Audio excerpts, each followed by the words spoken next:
இன்றைக்கி மிளகீரை வாங்கியிருக்கேன் ஒரு கட்டு. இது எப்படி இது பண்ணுறது, பொரியல் பண்ணுறதுன்னு காட்டுறேன். அதை அரிஞ்சிட்டு வந்துடலாம். ஒரு கட்டை அரிஞ்சிட்டு காட்டுறேன்.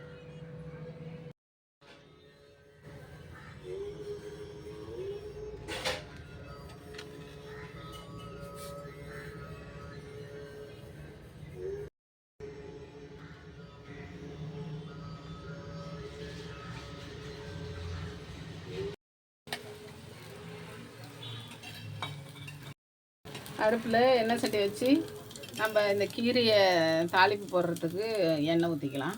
தேவையான அளவு நான் 2 ஸ்பூன் ஊற்றுறேன்.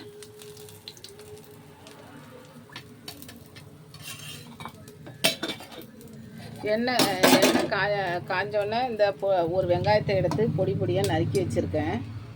இதை சேர்த்துக்கலாம்.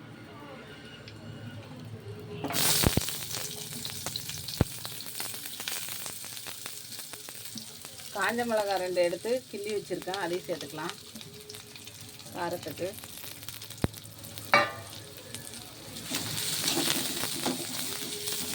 நல்லா வெங்காயம் கொஞ்சம் வதங்கட்டும்.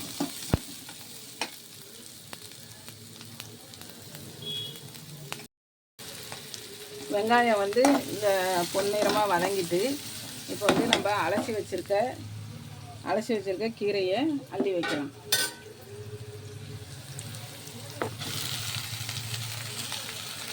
கீரையிலே தண்ணி விடும், ஏன்னா அலசி அள்ளிட்டு வந்திருக்கோம். கீரையிலே தண்ணி விடும்.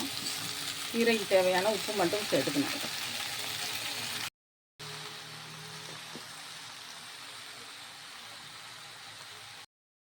கீரை இப்போ அள்ளி வச்சோன்னா ஒரு எண்ணெய் சட்டி இருக்கிற மாதிரி இருக்கும்.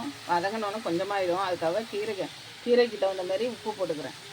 கல் உப்பு கொஞ்சமாக போடணும். கீரை வதங்கினோன்னா கொஞ்சமாகிடும், உப்பு கறிக்க ஆரம்பிச்சிடும். அதுக்காக கொஞ்சமாக போட்டுக்கணும். கீரை வைக்கும்போது ஒரு எண்ணெய் சட்டி இருக்கிற மாதிரி இருந்தது. பாருங்க, வதங்கினோன்னே கொஞ்சமாக ஆயிடுச்சு. இன்னும் கொஞ்சம் நேரம் வதங்கினோன்னே நம்ம தேங்காவை போட்டு இறக்கிற வேண்டியதான். இப்போ இந்த கீரை வெந்துடுச்சு. நம்ம திருவி வச்சுருக்க தேங்காவை சேர்த்துக்கலாம்.